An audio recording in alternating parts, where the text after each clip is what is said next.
William Bendix in The Life of Riley, with Marjorie Reynolds as Peg, Tom DeAndre as Gillis, Wes Morgan as Junior, and Gloria Blondell as Honeybee. Produced by Tom McKnight. The financial structure of a nation is involved and complicated. Vast buildings are erected where a man can hide away his surplus cash. Other buildings in convenient neighborhood locations make it easy for him to get it out again. Stock and commodity exchanges serve to keep the financial lifeblood of the nation circulating at a healthy pitch. However, the average individual has his first brush with economics in the home, as in the case of Junior Riley. And another thing, Junior, when you owe people money, it's your duty to pay them as soon as possible. He borrowed a dime from me a month ago and hasn't paid me back yet. Junior, you know better than that. Come on, pay up. Oh, baloney. Now, that's no attitude to take, Junior. When a debt is just and honorable, you pay up immediately. Now, I don't like to set myself up as an example, but when it comes to debts... Riley, the light company warned you 10 days ago that if you didn't pay the bill, they were turning off the lights. Well, don't just sit there, Junior. Do something. Go get some candles. That company uses cheap electricity. How much dough were you able to raise, Egbert? There it is, 4 1/4. Hey, you did pretty good. That's 5 weeks' allowance and the refund on 62 pop bottles. How'd you do? I only got 3 1/4. Is that all? Well, I was going to hit Pop for more dough last night, but then he went into a big lecture. And he wouldn't kick through? Well, I finally got another 1/4 out of him. How? I ran into my flashlight. Well, I don't think we have enough, but let's try it anyway. Come on.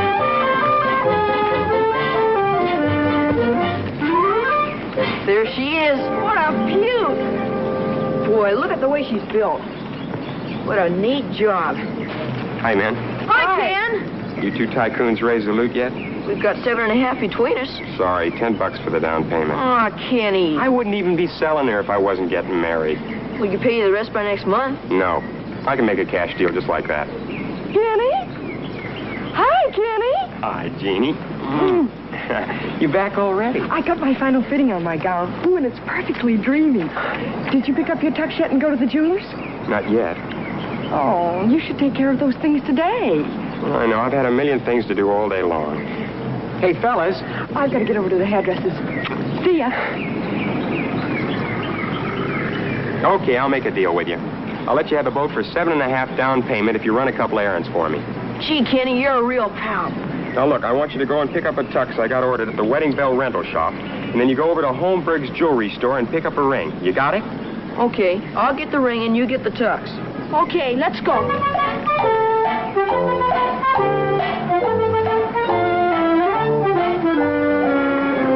How'd you make out with the jewelers? The guy wasn't through engraving it yet. Well, come with me while I deliver the tux to Kenny, and we'll check with the jewelers later. Okay.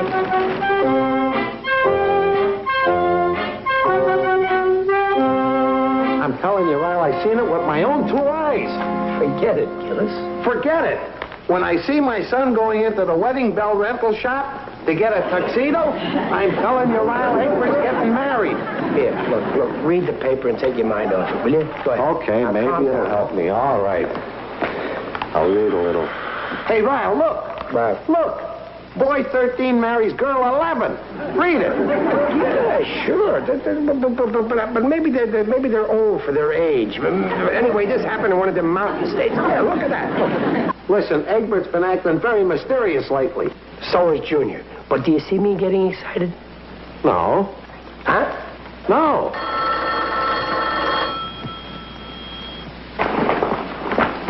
Now, will you just relax and forget about it? Calm down. Be like me, huh? Will you? Okay. Hello? Who? Junior Riley? No, he's not here. Any message? Tell him the wedding ring is ready. Yeah, okay, I'll tell him. Yeah, right.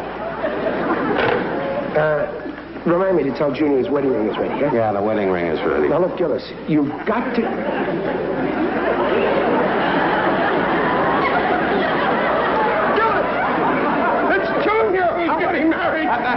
Listen, my Junior. I can't believe it. I can't believe it. Calm down. How can I calm down when my own son is plunging into matrimonial wedlock? Maybe you're jumping to conclusions. Jumping to conclusions? These kids are getting married all the time. The papers are full of it. But what does it have to happen to me? The reason I came over here was to tell you that my Egbert was getting married, not Junior. That's it. The two of them are getting married together. Gillis, do you realize what's happening? Yeah. Our little babies are leaving us. Yeah. Gillis, where have we failed? I don't know. I've always been nice to Egbert. Same with me and Junior. Just think, Ryle. Our little Egbert and Junior getting married. It seems like just yesterday they were kids. Only this high. That's all the higher they are today. Oh, no. I never thought I raised my boy to be a child bride. Ryle, come here. Look.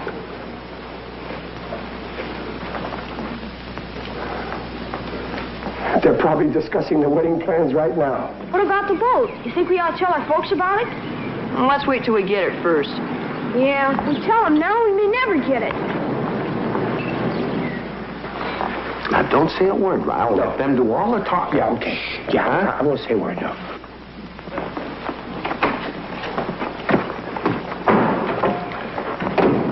Hi, Dad. Hi. Hi, Pop. Hi, son.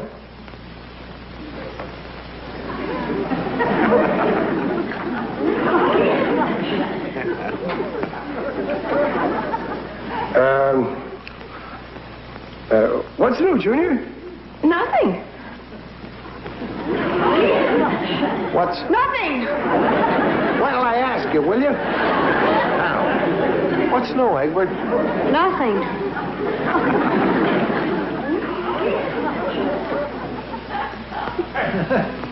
You guys are pretty quiet. We are? Yeah, you might as well talk now, because in a few days you won't get a chance, will I? No.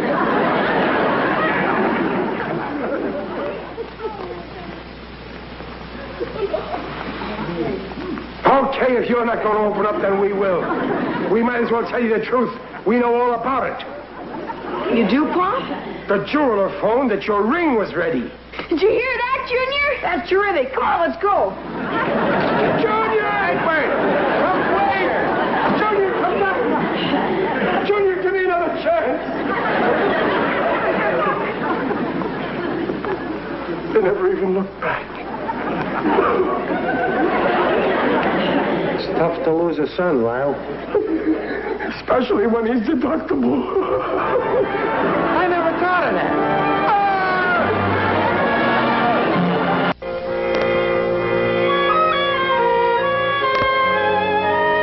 Personally, I think you two jokers have a couple of screws loose. If there are any more left to loosen. Look at the evidence, Honeybee. What about the ring and the tuxedo? And look at the time. 8 o'clock. And Egbert and Junior didn't even come home for supper. Oh, I can't believe it. Has me wondering. For all we know, they could be in Niagara Falls right now. Oh, for heaven's sakes. At their ages, they couldn't get married if they wanted to.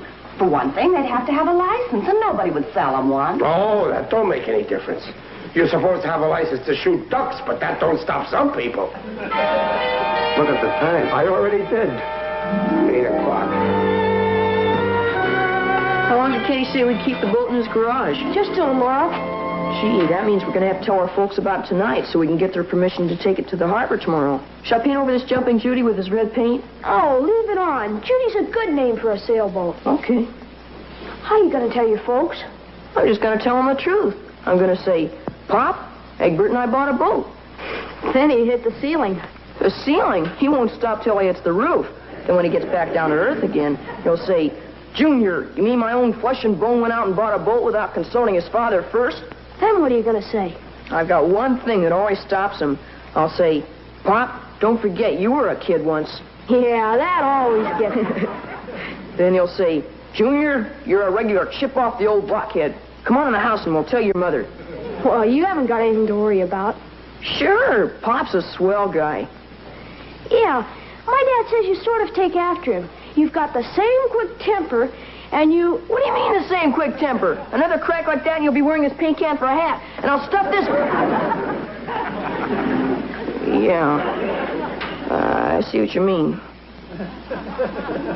Well, I still can't think of a better guy to take after than my pop. Well, I can't see no good coming from just sitting here talking about it. Who's talking? I am. Look, Ryle, you gotta handle kids with kid gloves. Sometimes I think it would be better if you handle them with grown-up gloves. Well, I don't know. Hey, was that the front door? Maybe it's Junior with a little woman.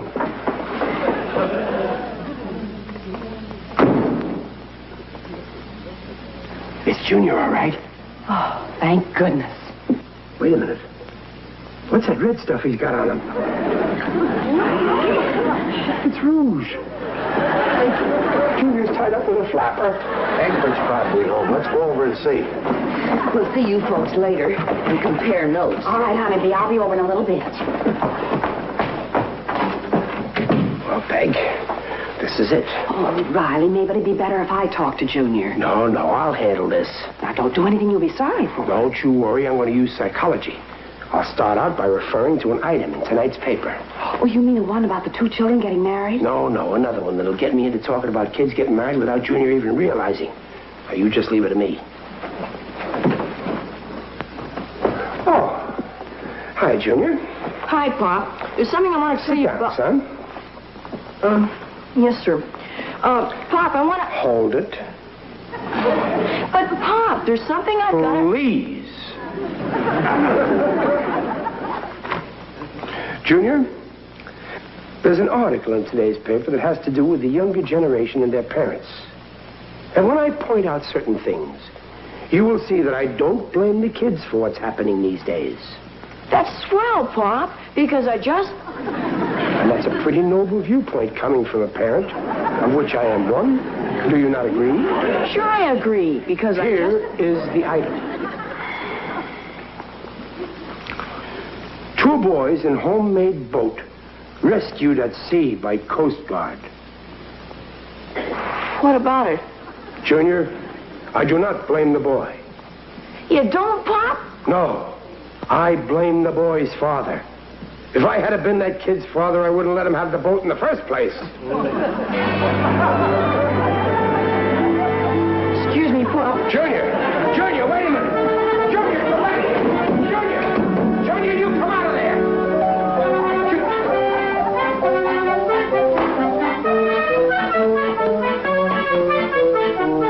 Wonder how Gillis is making out. Egbert, come out of there. Come out. Egbert. It only proves one thing, Peg. I was right on Junior's keeping it from us. Oh, can't you even talk to him? No, he's locked himself in his room. When that kid makes up his mind to be stubborn, he's stubborn. Yes, I've noticed that. I don't know where he gets that stubbornness from. It must be from your side of the family, Peg. Must be. Well, I'm going over to see Honeybee. Maybe they're having better luck with Egbert. I got a good mind to rip down that door and give that kid a... Oh, hello, Babsy. Are you still worried about Junior getting married? More than ever. Have you, given a thought as to whom the girl might be? No. Say, that's a very good question. Yes, a bride is pretty important at a wedding. Well, of course. If you were getting married, you'd certainly want to know who the bride was. But, Dad, if I were getting married, Look, one problem at a time, Babsy. Have you any idea who she might be? No. The only girl I've seen Junior with lately is little Janet Foster down in the next block. Well, of course, that's it. She's the one. Oh, but it couldn't be Janet. She's such a sweet little kid. Nah, that's exactly the kind you got to look out for. Now, look, you get on the phone, call her up, and tell her to get over here. I want to talk to her right away. But it couldn't be Janet. Get on the phone and call her. Go on. Yes, Dad. Hi. Would you and Junior rather have the money or a set of silverware? I beg your pardon? Come in, Janet. Sit down, honey. Thank you. Janet, there's a few things you've got to realize.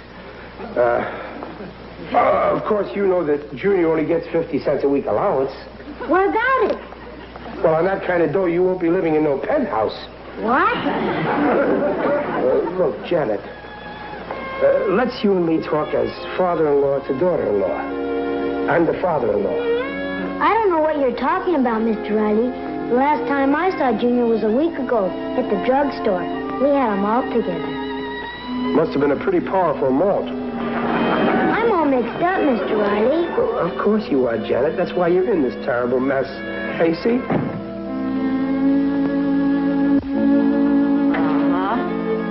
Yeah, I see, Larry.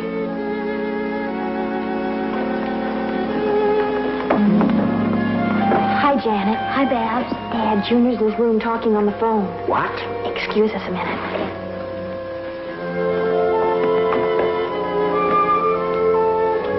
No, I won't be playing on the team anymore.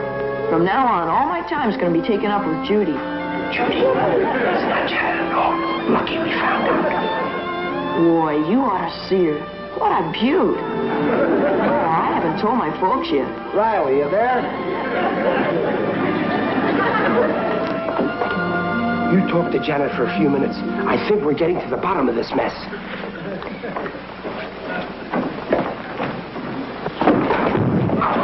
Why don't you watch where I'm going? Never mind that now. Gillis, I'm making some headway. Wait till I tell you what I just found out. I overheard Egbert talking on the phone to the girl he's going to marry. Her name is Judy. Oh, well, Junior's going to marry her Judy. Gillis, Junior and Egbert are marrying the same girl. The same girl? Well, I guess maybe they figure it takes two guys to support one woman. There must be a mistake, Ron. There certainly is a mistake. Other people get mixed up in bigamy. But it took Junior and Egbert to come up with trigamy. Gillis, we gotta do something. I'll see what I can do. Me too.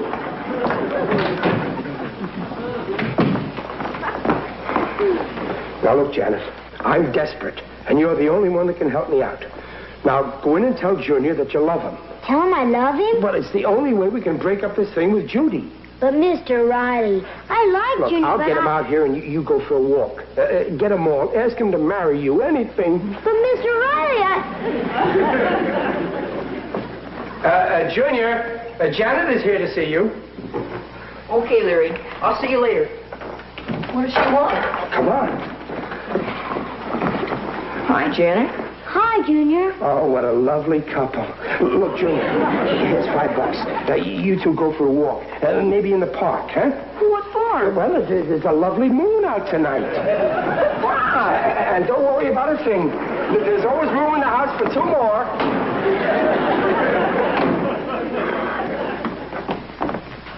Riley, we finally learned the truth. I cornered Egbert and made him confess. The two of them went in together and bought a boat. A boat? They can't even support the one wife they've got between them. Oh, no, Riley. The boat has been the big secret. The boys call the boat Jumpin' Judy, or Judy for short. There's no girl? None at all.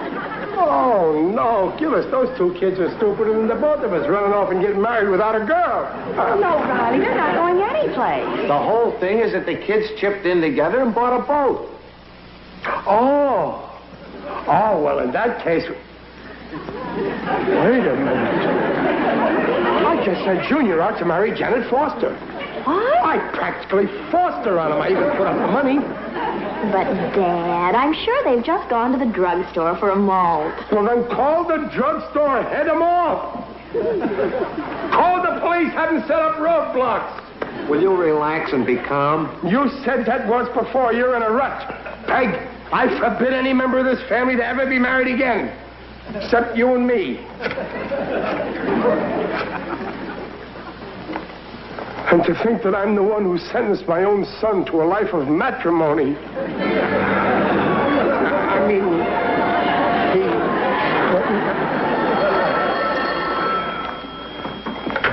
Hello? What? Peg, it's Junior. Oh, good. Junior, where are you? Where are you, son? Pop, you know where the Justice of the Peace is in Santa Monica? Justice of the Peace?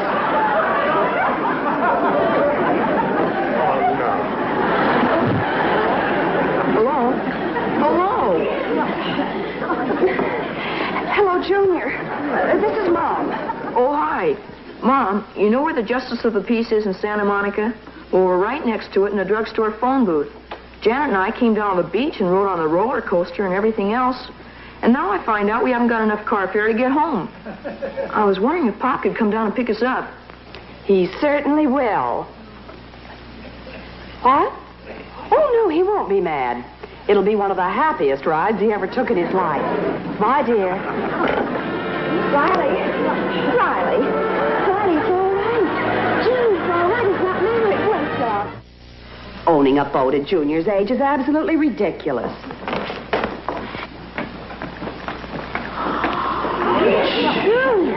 Egbert! What's that? This is all that's left of our boat. Oh, Junior, Riley, I told you not to take that boat out unless someone was with you. It was all right, Mom. Pop was with us. He was doing the steering when we hit the pier.